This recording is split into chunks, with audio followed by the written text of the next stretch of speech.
Good afternoon, ladies and gentlemen. Please welcome Jon Rahm to the interview room. Jon, after a difficult double bogey start, you came back with 7 birdies and an eagle on number 8. What were you thinking after you were walking off that first green? A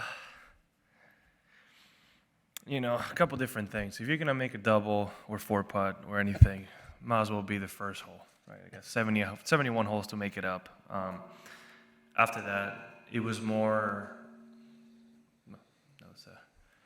I was focused on the fact that all the strokes were good. The reads were good. The roll was good. Obviously, the speed was off on the first 2 putts. So once I kind of accepted that there was nothing really to look into, I just got to work. I had 17 holes to make up. And I've always told Adam, and I tell a lot of people that ask me about the Masters, if you can somehow make it through the first 6.5 holes, and what I mean is putting the ball in the fairway on 7, and you're around even par, I think it's a pretty good start. It's easy to make bogeys. It's not easy to make birdies. So if you can get through that, you have a short iron into 7, 8, 9 to maybe make some birdies and get the round going. And I was able to do that and took advantage of it the rest of the day. Terrific round. Let's open it up for questions, please. Yes. Hit every fairway today. Just curious, what was the key for the driving performance? I don't know, finally, it's the first time this year that it's felt like it should in the past. My swing off the tee, definitely. There was 2 3-woods, one on the first hole and one on 10, both well hit. Every other tee shot is something I mentioned after the round to Adam as well. It was about as good as I could think so. Line-wise especially, all of them were on line. Every trajectory was the way I thought of. So being the strength of my game, I wouldn't say there was any key. I just really committed to my lines and to my swing and was able to pull it off. What felt different about this swing than it had earlier in the year? Is not the same driver head I had in Palm Springs, and actually, yeah, even after Rev, I had a different one in Rev, and I changed 1 or 2 other times after Rev as well because it just wasn't the right one, and finally found one that I'm comfortable with. Daniel. Jon, you've said in the past that you don't want to get rid of your fire or your passion because you feel like it helps you play better golf. Was today one of those days? Yeah, to help me carry those 3s on the left on 2. Yeah, so, I mean, I definitely swung hard at that one. It was going to, if that ball didn't turn, that was going to cover the bunker for sure. David. Hey, Jon, you are obviously the favorite pick of the media experts. Is it more of a confidence or a little bit more pressure? I'm the favorite? God, I was 3rd on the odds yesterday, so. Oh, you were first. Now, maybe, yeah. I mean, afterwards, yeah. Well, thank you for that, but obviously I've played really well this year, right? Maybe not the last few tournaments, but I'm feeling confident, obviously. Hopefully I can keep it going. I know it's just the first day, and there's a long way to go, and there's still a lot of great players who've had a great front 9. I'm looking down because I can... It's a little fancy over here, so I can see my score, I can see everything. Yeah. But yeah, so it's still a long way to go. I'm obviously super happy with what I've done today, right? I didn't expect to hit a grade 3 with a good second shot and 4-putt the first hole, but to overcome that and shoot 9 under on the next 17 holes was something to be proud of. And hopefully I can just keep it going. We'll see. I don't even know if I'm going to be able to tee off tomorrow, if I'm going to tee off on time or late. There is possible thunderstorms today, so there's a lot of question marks up in the air. And with that said, I'm really happy I started the way I did and gave myself, a solid start to the week. Thank you. Good luck the rest of the week. Thank you. James. Do you think that, given the forecast for the rest of the week, that maybe today was the day to try to make a move and score very low? No, not really, no. I think there's the thought every single day, right? It's just hard to say what's going to happen, right? Every time we've had bad weather here, when it's as warm as it is usually a thunderstorm, so we're not really playing. But when it comes and goes through, it softens up the golf course and it gets a little bit more scoreable, right? So it's hard to say when is going to be the easiest day. Luckily, I don't think the wind blew as hard as it was supposed to today, and starting on 13 on, I mean, we barely had any wind, was able to take advantage of that. So yeah, I mean, if there's ever, like I just said, if there's ever a good time to shoot a low score, obviously Sunday would be the best if you're somewhat close, but knowing that, you know, we don't know how the week is going to unfold, I'm definitely happy I started this way. Jeff? John, can you take us through the eagle at 8? And as you look at all those birdies lined up over there, which one do you feel best about? Oh, I got all my stats over there too. That's. So the eagle on 8, it was about as hard a drive as I can hit. I mean, I hit that perfect on the center, high cut, and then it was 210 meters, slope adjusted already, to the front of the green, and I believe it was 244 to the pin. So, knowing that you can't carry it at the pin, my goal was to hit a draw 4 iron and hopefully cover 5 to 10 on and get the right bounce and get towards the back of the green, right? I hit it a little bit lower than I wanted, and he carried about 8 on, and obviously in a perfect line and released all the way to 3 feet, right? I would hope it get that close, but being realistic, it doesn't usually happen that often, and I'm happy it did. I mean, it was a really good swing, and for that to end up that close is a huge bonus. Now we come to birdies. I would say both 13 and 15 were good in their own merit, really good chip shots, but I would say the one on 18 takes the cake. The one on 18 was just perfect drive, great second shot at 2 feet and tap in for birdie, right? You don't usually get a walk-off birdie over here, and those 2 swings were about as good as I could feel. Tom? Obviously, it's fresh in the mind, but where does today rank among rounds in your career? And also, did it help playing alongside Cam, who also had a great day out there? Not only Cam, but Justin played good as well. I told Justin on the 4th tee, what are the odds of 3 guys having 7 birdies on the first 3 holes combined? It doesn't usually happen very often. So it helps when everybody in the group is playing well, right? It definitely helps, and you want to keep it going. It's kind of like a good positive vibe everybody has. And when it comes to major championships, I mean, sort of, probably just short of that Sunday of the U.S. Open, this has to be up there, including the first hole, to be honest, because it was a good tee shot and a good second shot, just a bit of an asterisk on the green. But besides that, it was a very, very good round of golf. So it has to be probably top 3 on my major career. Ryan? Yeah, you obviously made the birdies today, but I'm just curious, how would you have ranked the hole locations? Hard, medium, easy? What was your assessment of those? There isn't one hole location at Augusta National that can be described as easy, that's for sure. A lot of how this golf course plays is dictated by the weather, right? I don't think there were easy hole locations if we all go hole by hole. That is not the easiest location on 1.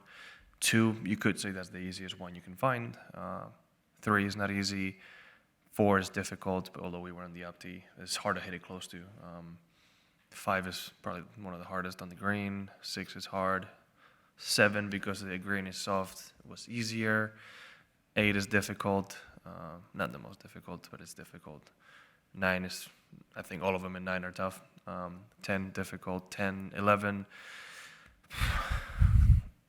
not tucked into the bunker or the water or anything, but it's all the way back there. It's hard to hit it close. 12, doesn't matter where it is, it's difficult. 13, maybe 13 is sneaky, not the hardest. There's a few ways to give yourself a birdie chance on that hole. 14, I feel like all of them on 14 can be difficult. I mean, not to go hole by hole, but I don't think we have the hardest pins they can have out there, but they never do that, right? I mean, they always have a few difficult ones out there. Every other one depends a lot on your tee shot, right? If you can put it in a good spot in the fairway, you can always give yourself a good angle, but the margins on this golf course, whether it's deemed easy or not, are very, very small. Jarrett? Having a 7 under after round 1, what advantage does that give you going into the next 3 rounds? Well, it depends what other players may finish at. You know, a couple guys are 4 under through 10. You know, it's just being in a good position, period. In the past, I haven't had my best start, and you're having to already, swim against the current a little bit and try to make up shots throughout the week. So to be in this position where, I'm already starting ahead in a sense is very, very nice. But again, still 3 days to play, right? There's a lot of golf to be played. So I have to go hole by hole, shot by shot, and keep doing the good things the way I've been doing them. Doug? What was your club on 18? I might have missed that. 8-iron. And secondly, how long does it usually take you to move on from a double bogey to get over one? And however long that is it any different when you're at a major or even at Augusta? It depends on the double bogey and when. Again, being the first hole of a tournament, it's a hell of a lot easier. There's a lot of holes to be played. It's simple as that. I don't know. I wouldn't know how else to say. It's very circumstantial, right? It's not like I made a mistake with a wedge shot and hit it in the water. Like I said a little bit earlier, I really didn't feel like I hit any of those putts poorly. Obviously, speed was off, but everything else about it was good. So there wasn't really too much to be upset about besides just not getting it done. Were you upset? Huh? Were you upset? I'm not even going to say anything about it. Howard? Following up on that, you mentioned that you accept it and then you tattoo the next drive on too. What's going into being able to accept it in a way that maybe you couldn't earlier in your career? Well, I didn't do it earlier in my career, so I don't know. I mean, again, I don't want to sound like a broken record, but the fact that every single putt felt good makes it a lot easier. It's not like I had the right line and the right read and made a really poor stroke. All of them felt good, so that's always a lot easier. Then I remember Seve's quote, I think it was here at the Masters, right? When he four-putted. I just kept thinking to myself, well, I miss, I make. Move on to the next. I mean, I carried a little bit of that negative energy into the tee shot on 2, hit it about 10 years further than I usually do, and moved on with my day. Again, if you're going to make a double bogey, you might as well do it on the first hole of the tournament when you have plenty of holes to make it up. Just a couple more questions in English, and then we'll move to Spanish, please. Jim? Kind of just answered it, John, but were you cognizant at the time of Seve doing that, and had you ever four-putted before in a major championship? Oh, have I? I might have. I don't know. I wouldn't be surprised if I've done it already. But yeah, I thought about exactly that quote on the way to the second tee. Yeah. I mean, it came to my mind right away.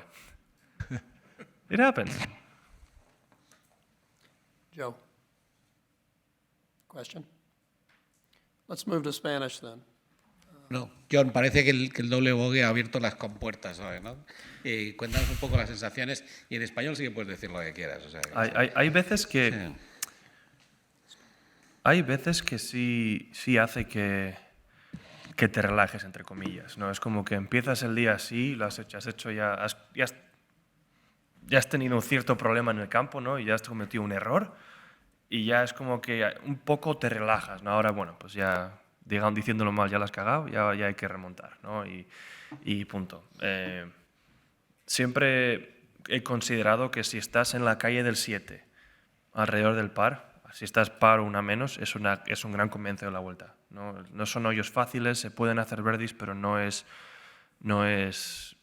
que sea garantizado que vayas a hacer birdies en los primeros hoyos, ¿no? Así que con los birdies del 2 y el 3, estando al par en la calle del 7, yo estaba perfectamente contento. Lo hubiese firmado, me pones ahí donde estaba y tranquilamente me voy al 7 y empiezo ahí, ¿no? Pero después de ese comienzo, pues obviamente muy orgulloso de lo que he conseguido hacer el resto de la vuelta.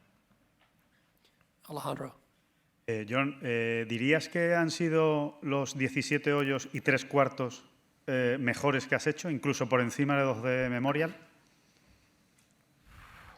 Es que en Memorial no hice un doble, claro, eso... Por eso digo 17 y 3/4, porque el doble solo es el par. El hoyo está muy bien jugado. No, yo creo que los de Memorial fueron mejores. Es que no haber hecho 4 putts, al final eso no se va a olvidar, ¿no? Pero casi parecido.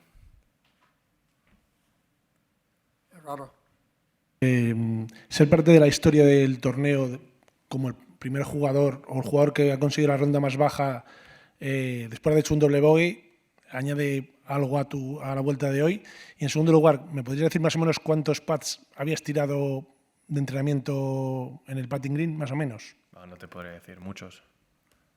El primer putt del hoyo 1 es uno que es cuesta arriba, pero es más rápido de lo que parece, ¿no? Y al ver el de Justin quedarse 1,5 metros corto, pues he dicho, bueno, dale con confianza y que, a ver, tienes, digamos, medio metro detrás del hoyo y luego va cuesta abajo. O sea, en sí no era tan malo, pero estamos donde estamos, ¿no? Y luego el siguiente lo mismo, cuesta arriba y luego cuesta abajo. Y me ha pasado lo mismo en el 2, que estando a 3 metros, justo pasaba el hoyo, se te iba, ¿no? Al final son cosas que pasan en este campo.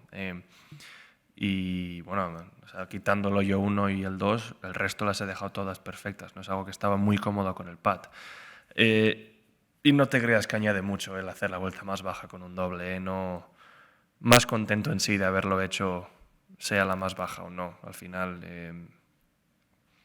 el resultado final es lo que cuenta, no cómo haya pasado, pero bueno, no sé cuánto nos acordaremos en el futuro, si alguien se acordará de que esta fue la vuelta más baja, empezando con un doble. La verdad que si no consigues hacerlo bien durante la semana, no importa mucho, la verdad. Creo que has dicho en inglés, Jon, si no he entendido mal, que puede ser, que has hecho 2 cambios de drive este año. Sí, jugué con el mismo drive en Palm Springs y en Hawái y en San Diego. Luego tuve que cambiar en Los Ángeles. Y luego el drive con el que gané en Los Ángeles cambié a otro. Y luego el lunes o el martes del Players a otra cabeza. Y no es una pena que nos vimos en Riviera que se había rajado. La fibra de carbono se había rajado y ya no podía jugar ese drive y tuve que cambiar. Y luego el proceso de cambiar para tener un drive que funcione en condiciones a veces que se tarda un poco, ¿no? Y es lo que hay. ¿Desde cuándo tienes ¿Desde el de Players? Sí, el primer día de Players jugué con este. Con este ya. Sí. John, a great start to your week. Congratulations. Thanks for your time today. Thank you.